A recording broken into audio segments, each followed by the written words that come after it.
हाँ जी दोस्तों, कैसे हो आप सभी लोग? उम्मीद करता हूँ सभी बहुत बढ़िया होगे और पढ़ाई भी ना एक नंबर चल रही हो।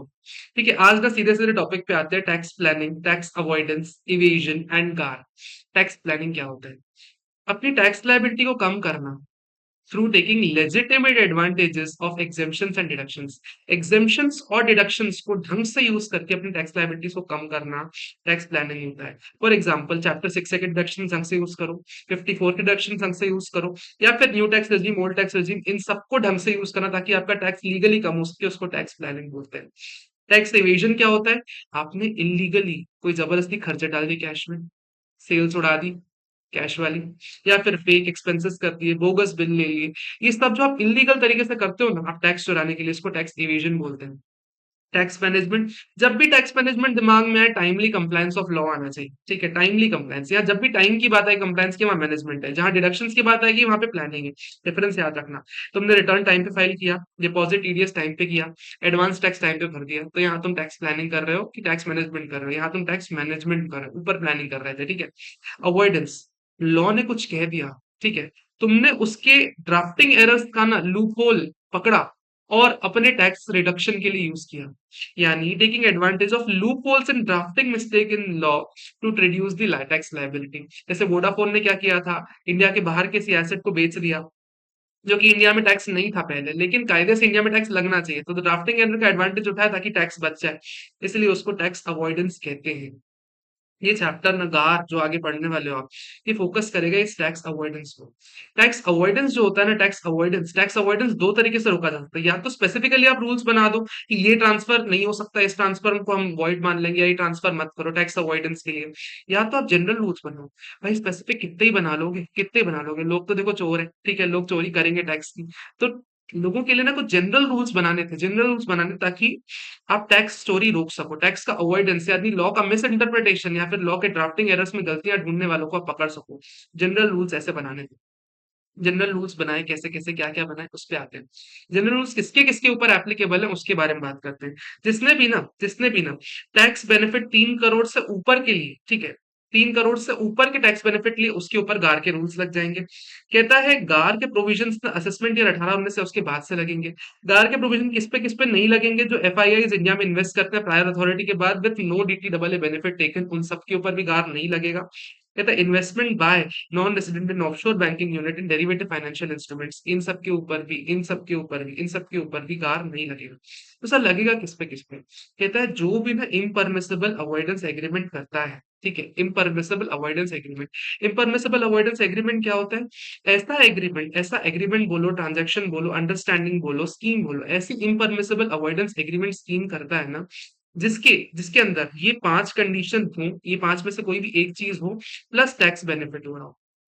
अगर ये 5 में से कोई भी एक कंडीशन होगी प्लस टैक्स बेनिफिट हो रहा होगा ना, तो मान लिया जाएगा कि तुम इम्परमिसिबल अवॉइडेंस एग्रीमेंट कर रहे हो और तुम्हारे ऊपर गार लग जाएगा। ठीक है, गार लग जाएगा। कौन-कौन सी 5 कंडीशंस है? कौन-कौन सी 5 कंडीशन प्लस टैक्स बेनिफिट? ठीक है, क्या पढ़ रहा हूँ मैं? गार लगाना है। गार लगाने के लिए इम्परमिसिबल अवॉइडेंस एग्रीमेंट ढूँढना पड़ेगा। इम्परमिसिबल अवॉइडेंस एग्रीमेंट कौन-सा होता है? इसमें 6 कंडीशंस होती हैं, 5 कंडीशंस फुलफिल हो रही होती है, प्लस इंटेंशन टैक्स बेनिफिट होता है। यहाँ इम्परमिसिबल अवॉइडेंस एग्रीमेंट लग जाएगा, यहाँ गार लग जाएगा। ठीक है? क्या होती है 5 conditions? Transaction arm length price पे नहीं किया गया है। ठीक है? ये पहली कंडीशन। आर्म लेंथ प्राइस पे नहीं किया गया प्लस टैक्स बेनिफिट हो रहा है। अब एक बात बताओ मेरे को, एक बात बताओ, अगर मैं एसोसिएट एंटरप्राइज के साथ ट्रांज़ैक्शन आर्म लेंथ प्राइस पे नहीं करता, तो मेरे ऊपर तो वैसे ही ट्रांसफर प्राइसिंग के प्रोविज़न लग जाएँगे। तो जब भी एसोसिएट एंटरप्राइज के साथ ट्रांज़ैक्शन आर्म लेंथ प्राइस पे नहीं होता ना, नहीं होता, तो उस केस में गार नहीं लगेगा, उस केस में सार लगेगा, क्योंकि स्पेसिफिक रूल्स है तुम्हारे पास, तो तुम यहाँ पे नहीं लगाओगे गार। अदरवाइज कभी भी आप ट्रांजैक्शन आर्म लेंथ प्राइस पे कंडक्ट नहीं कर रहे हैं, प्लस टैक्स बेनिफिट आपको मिल रहा है, तो यहाँ गार इन्वोक हो जाएगा। मैंने क्या बोला? पहली कंडीशन मैंने बोला ट्रांजैक्शन आर्म लेंथ प्राइस पे नहीं है with other than associate enterprises. Second thing कहता है कि transaction results in misuse of the acts और द प्रोविजन। इस एक्ट को ना ढंग से आप मिसयूज कर रहे हो, जैसे वोडाफोन के केस लॉ में हुआ था कि इंडिया के बाहर के किसी एसेट का आप ट्रांसफर कर रहे हो और कायदे से होना इंडिया में चाहिए, लेकिन इंडिया के बाहर कर रहे हो और टैक्स भी बचा रहे हो, तो आपने मिसयूज किया of the provision of the act. तो यहाँ पे भी अगर आपको टैक्स बेनिफिट मिल रहा है तो यहाँ पे भी आपके ऊपर कार लग जाएगा। इस चीज कहता है कि अगर ट्रांजैक्शन को एंटर ही ऐसे किया गया है जो कि नॉर्मली लोग नहीं करते, तुमने अतरंगी तरीके से, तुमने चोरी करने के इंटेंशन से, तुमने जो बोनाफाइड इंटेंशन से लोग करते हैं उस तरीके से नहीं करके किसी ट्रांजैक्शन को एंटर किया गया है मिस यूज करने के लिए या फिर नॉट ऑर्डिनरी एंटर्ड, तो उस केस में भी गार लगा देंगे। चौथी चीज कहता है और पांचवी चीज साथ में पढ़ते हैं, ऐसे ट्रांजैक्शन जो कमर्शियल सब्सटेंस को लैक करते हैं या deemed to lack commercial substance है प्लस टैक्स बेनिफिट लेते हैं ना, तो इनको भी हम इम्परमिसिबल अवॉइडेंस एग्रीमेंट मान लेंगे। इनको भी इम्परमिसिबल अवॉइडेंस एग्रीमेंट मान लेंगे और तुम्हारे ऊपर भी नंगार लगा देंगे। ठीक है, तुम्हारे ऊपर नंगार लगा देंगे।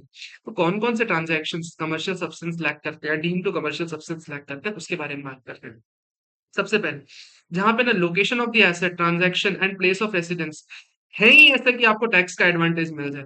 Location of transaction, location of assets या फिर place of residence of a company ऐसी जगह पे है ना ताकि आपको टैक्स का एडवांटेज मिले, प्लस आप टैक्स बेनिफिट भी ले रहे हो, तो वहां पे भी तुम्हारे ऊपर गार लगा देंगे। जैसे तुमने मॉरिशियस में कोई एक शेल कंपनी बना के अगर तुमने कोई ट्रांजैक्शन किया उसके साथ या किसी इनडायरेक्ट ट्रांसफर कर रहे हो मॉरिशियस में जहां तुमको बहुत टैक्स एडवांटेज मिल रहा है ना, वहां पे भी ना तुम्हारे ऊपर गार लगा देंगे। कैसे? डीम टू भी कमर्शियल सब्सटेंस लैक कर रहा है, deem to lack commercial substance plus tax benefit, GAAR लग जाएगा। फिर कहता है ट्रांजैक्शन में ना कोई बिजनेस में कैश फ्लो में फर्क आ ही नहीं रहा, तो कैश फ्लो में फर्क आ ही नहीं रहा।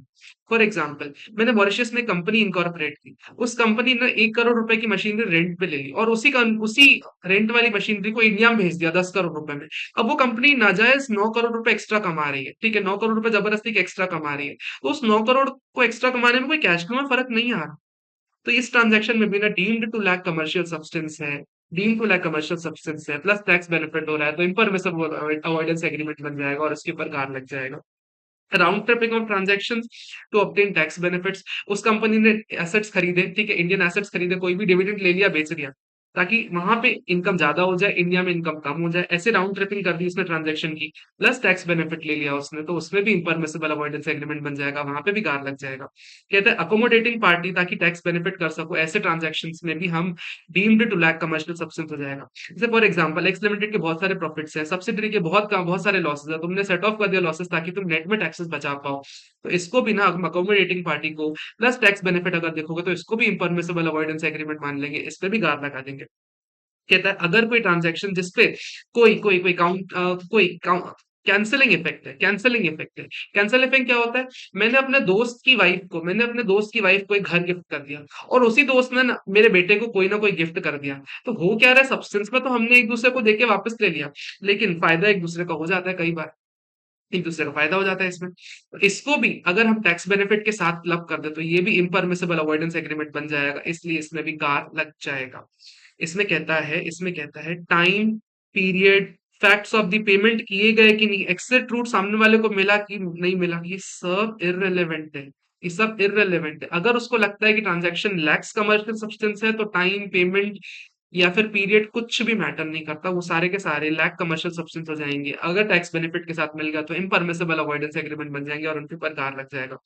कहता है अगर एओ चाहे ना तो इम्परमिसिबल अवॉइडेंस एग्रीमेंट के टाइम पे इक्विटी को डेट मान सकता है, कैपिटल रिसीट को रेवेन्यू रिसीट मान सकता है, एक्सपेंडिचर डिडक्शन रिलीफ रिबेट को रिकैरेक्टराइज कर सकता है, किसी एक्सेम्पशन को डिडक्शन मान सकता है, रिलीफ मान सकता है, कुछ भी मान सकता है, इसका वाइस वर्सा मान सकता है अगर उसको इम्परमिसिबल एग्रीमेंट ढूंढना है तो। अब मैंने बोल दिया गार लग जाएगा, गार लग जाएगा, गार लग जाएगा, गार लग जाएगा, तो सर होगा क्या? तुमको ना टैक्स बेनिफिट में कोई भी एडवांटेज नहीं मिला, जितना तुमने टैक्स बनाना वो सब तुम्हारे पर वापस टैक्सेबल हो जाएगा।